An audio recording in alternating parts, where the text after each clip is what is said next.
मैं पढ़ाने जा रही हूँ नरेशन। नरेशन क्या होता है? नरेशन को हम लोग हिंदी में कहते हैं कथन।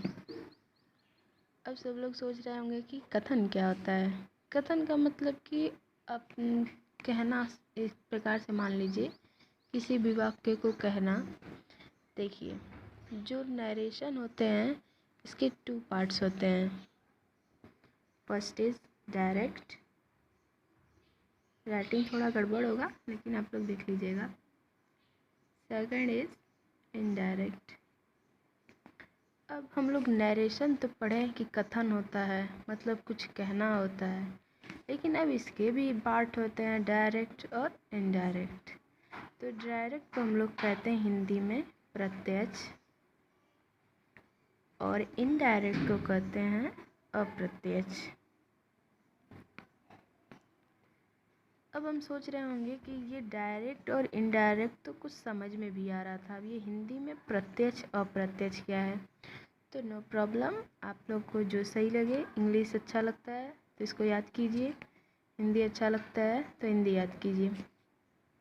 डायरेक्ट का मतलब ये होता है कि किसी भी बात को ज्यों का त्यों कहना।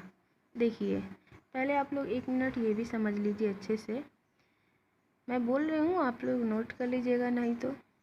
किसी भी बात को ज्यों का त्यों कहना, लेकिन उसका अभिप्राय नहीं बदलना चाहिए। अभिप्राय का मतलब उसका मतलब नहीं बदलना चाहिए, तो इसको हम लोग नरेशन कहते हैं।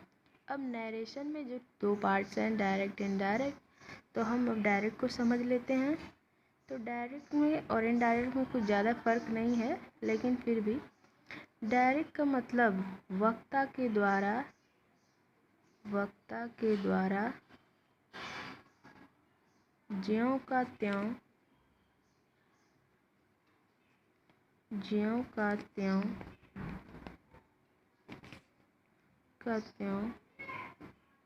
वाक्य प्रकट करना।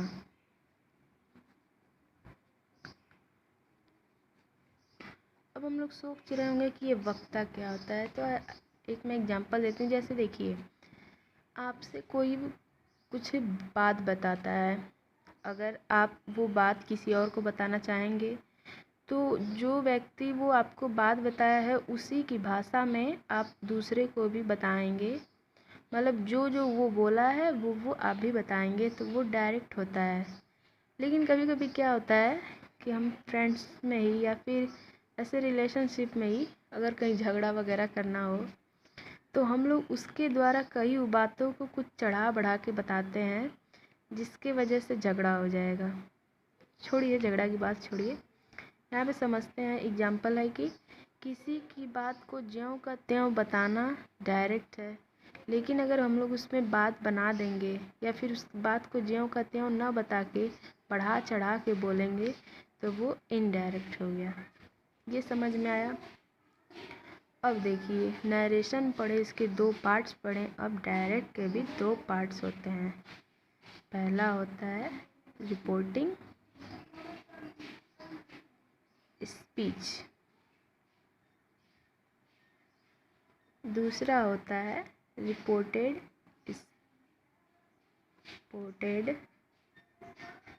वर्ब। देखिए, अब ये रिपोर्टेड वर्ब और रिपोर्टिंग स्पीच और रिपोर्टेड वर्ब होते क्या हैं? रिपोर्टिंग वर्ब जो होता है, मतलब ये होता है ना कि किसी भी वाक्य में जिसके विषय में ये सूचना प्राप्त होती है, अर्थात जिसके द्वारा वो बात पता चलती है। जैसे मैं आप लोग को एक एग्जांपल देती हूँ। जैसे ही said I am a good boy।